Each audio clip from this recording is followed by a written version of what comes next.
ou emagreceu, se o cabelo está bom ou está mal, tudo isso entra dentro do jogo da televisão. Eu tenho trabalhado um pouco, estou tentando escrever, eu preciso de férias para isso, sobre direito e comunicação, e um dos autores que mais interessantes é um autor americano, já um pouco ultrapassado, porque o mundo muda, mas ele é interessantíssimo, então ele continua vivo, que é o McLuhan. E o McLuhan tem uma das suas frases chavões, e é horrível falar desses chavões, porque os chavões não condensam minimamente, pelo menos, o pensamento. E ele fala que o meio é a mensagem.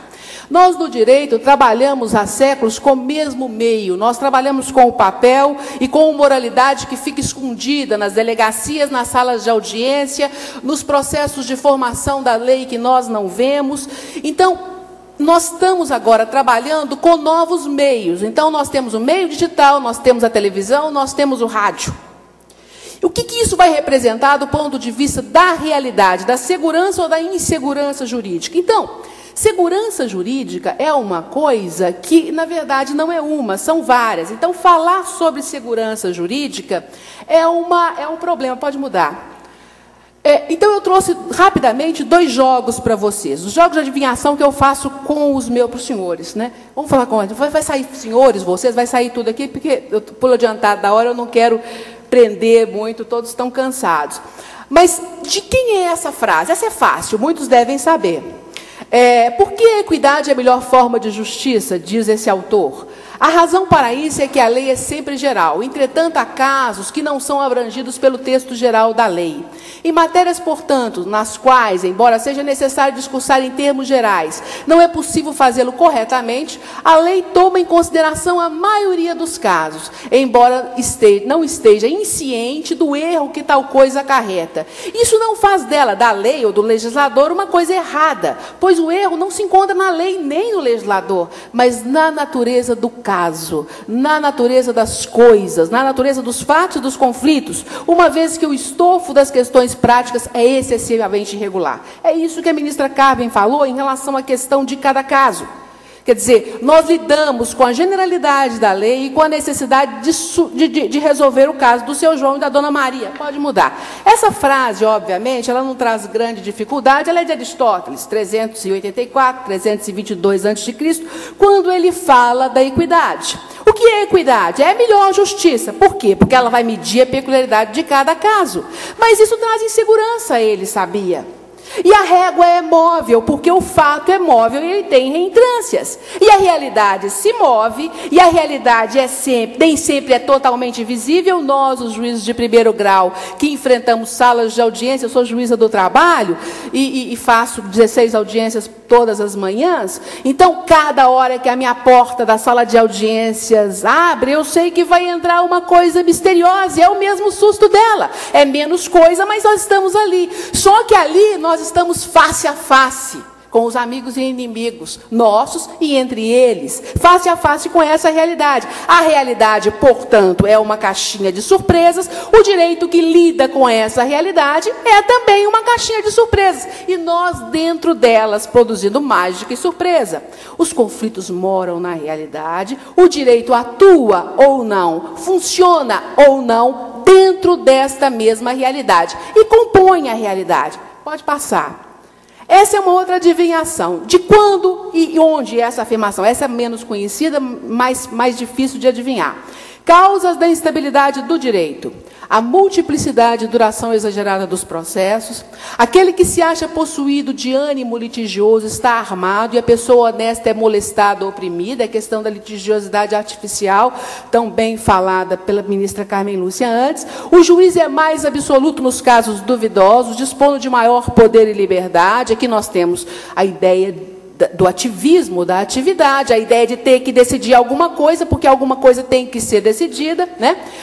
Os operadores do direito, e aí nós podemos falar de juízes, de advogados, de promotores, de procuradores, ignorante, esconde a sua ignorância, alegando as dúvidas frequentes e muitas, as garantias dadas às pessoas quanto às suas terras, bens por meio de patentes, escrituras, testamentos, são frequentemente objetos de discussão e de simulação. De onde essa frase? De quem essa frase? Pode mudar. Essa frase é de Bacon, 1561, 1626. Eu a vi citada num livro de um autor americano, que foi juiz da Suprema Corte americana, e é um pensador muito interessante, muito vivo do direito, que é o Benjamin Cardoso, que viveu até 1938. Por que o Benjamin Cardoso citava essa frase? Porque ele estava falando da instabilidade, da insegurança do sistema americano na época em que ele viveu, e das soluções possíveis para essa insegurança e para essa instabilidade. Em relação ao Francis Bacon, há uma situação muito interessante, que ele foi juiz de uma corte americana, me desculpe, uma corte da história do direito inglês, que é a Corte de Equidade, que foi criada exatamente porque aquele direito estava tão fechado que não estava dando conta das novas necessidades que a Renascença impunha. Então, ele estava inseguro por seu fechamento. Então, nessas frasezinhas do slide anterior, eu não pus essa. Os tribunais de equidade, as Chancery Courts, estão mais ocupados, uma vez que os remédios da Common Law, que era o direito tradicional até ali fixado, são muitas vezes obscuros e duvidosos. O que eu quero dizer com isso? O que eu quero dizer com isso, pode passar, é que essa ambiguidade, esse paradoxo entre segurança e insegurança, ele não é criação nossa.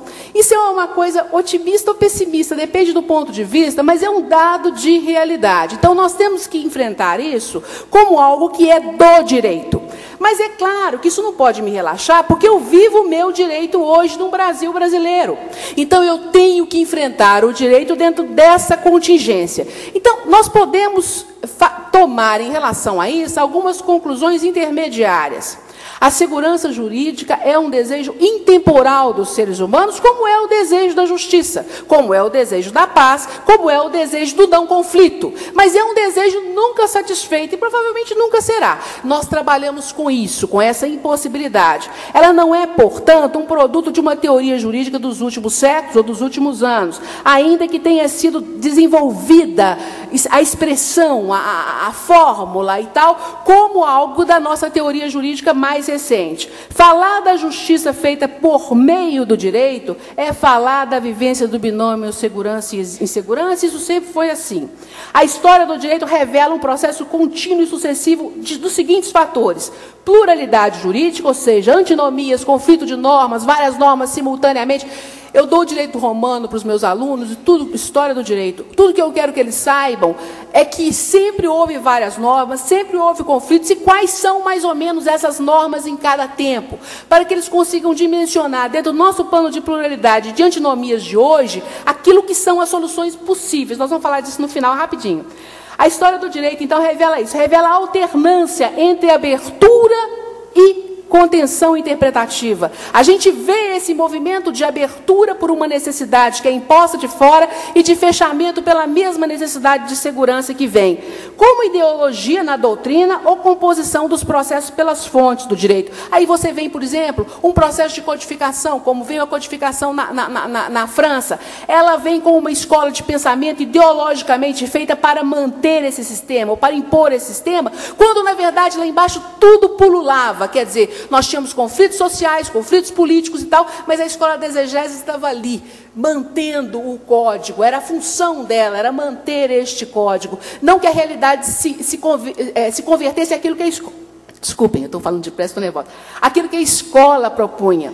A atuação do juiz, tanto para a extensão da cena interpretativa, tanto para absorver a novidade e a necessidade que vem com essa necessidade, como para conter a realidade. Então, isso aqui, quando a gente estuda a história do direito, a gente percebe esses movimentos. Eu tenho até muito medo de os meus alunos saírem com essa impressão de que é tudo igual. Não, não é igual, é diferente. Hoje é diferente, mas há questões endógenas que são do direito de todos os tempos. E se nós assumirmos essas questões como questões nossas exclusivamente, nós temos um problema, porque elas tendem a persistir porque elas são de sempre. Pode mudar. E aí, para ilustrar, para ver se a gente relaxa um pouquinho, eu peguei esse material aqui, que é uma crônica de um outro século.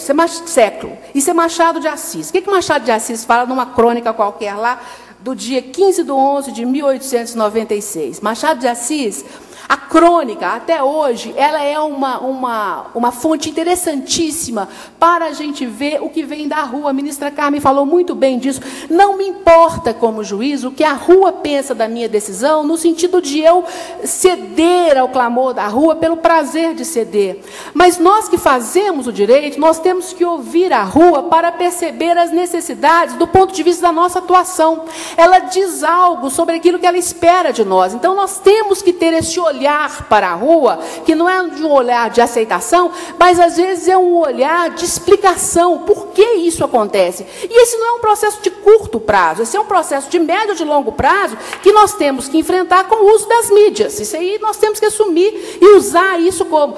Ontem, ela falou muito bem isso, sobre esse julgamento de ontem, estavam todos, ou grande parte dos brasileiros, acompanhando esse julgamento como se fosse o final de Copa. A emoção de ver, eles não acabaram ainda. Eu falei aqui antes, o Bedel lá da sala da Faculdade de Direito estava acompanhando no computador. Serginho não é um jurista. Serginho é o Serginho. É o Serginho que leva o material para a sala. Então, o que o Machado de Assis diz? Gerações novas sucederão a essas, para se irem também, e dar lugar a mais e mais, que cederão todas à mesma lei do esquecimento, desfalques e remédios. Por coincidência, o que ele estava falando era de um processo sobre remédio. Onde está a terra firme? Quando eu fazia essa pergunta e quase respondia Lao Tse, contemporâneo de Confúcio, de quem o Jornal do Comércio publicou há dias algumas verdades verdadeiras, eis que ouço um grito na rua, um pregão, uma voz esganiçada. Era a terra firme, eram as cegonhas de Chateaubriand. O que dizia essa voz? Um resto, ainda hoje, 200 contos. Era o cara que vendia loteria. E ele faz, então, essa análise que é tão comum no estudo do direito, entre o direito e o jogo, entre o direito e o aleatório da loteria. Isso é Machado de Assis no século XIX. Homens e leis têm a vida limitada. Eles por necessidade física, elas por necessidades morais e políticas. Mas a loteria é eterna. O risco é eterno. A loteria é a própria fortuna, e a fortuna é a deusa, que não conhece incrédulos nem renegados. A cidade fala de umas coisas que esquece, crimes públicos, crimes particulares. Mas a loteria não é crime particular nem público. De resto, ainda hoje, 200 contos. Essa imagem da loteria, pode mudar, essa imagem da loteria e do azar, do jogo, ela vem também no autor que eu amo de paixão, ele é um autor de menor importância, que é o Kishman, que escreveu na metade do século XIX, um artigo que não é de um jurista de escola, mas que diz isso, que diz, olha, isso aqui é um jogo. Esse material de figura, de caricatura, e essa caricatura eu acho muito interessante para mostrar exatamente essa relatividade do pensamento em torno de segurança e segurança, a partir de todas essas manifestações, que são manifestações do direito. Eu me refiro à lei, eu me refiro à decisão, e eu me refiro muito especificamente à teoria, à pesquisa jurídica. Então, isso aqui é uma caricatura do Daumier. Ali vocês veem um policial, veem alguém que está prendendo alguém, e do lado está o advogado, esse que está com o livro na mão. Os advogados estão sempre com...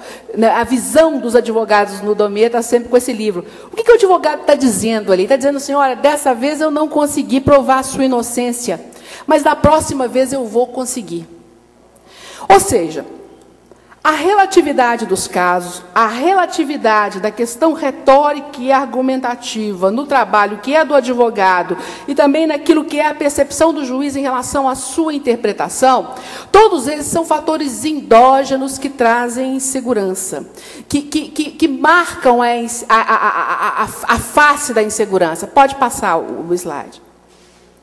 Esse é um outro que eu também acho interessantíssimo, que tem um advogado, esse que está lendo o papel, o cliente está sentado na cadeira, e o advogado vira para o cliente e diz, seu caso está indo, seu caso está andando. E o cliente responde, olha, doutor, se ele continuar andando desse jeito, nesse passo, eu vou ter que comprar botas novas. A questão da morosidade da justiça, e é uma questão muito séria, ela é uma questão que não é nossa, mas ela nos chega com essa dimensão de massa, com essa dimensão de volume, e também ela chega carregando a nossa história. Eu lembro lembro da minha primeira vinda ao Fórum Lafayette. Eu advoguei na Justiça Comum muitos anos. E eu lembro da incompreensão absoluta que eu tinha naquela época em relação ao distanciamento que havia entre o juiz e a sua secretaria. Havia um dono de cartório e ele conduzia o seu cartório como se fosse dele, e o juiz não sabia o que se passava ali, pelo menos era essa a minha impressão. Isso é uma cultura de anos da justiça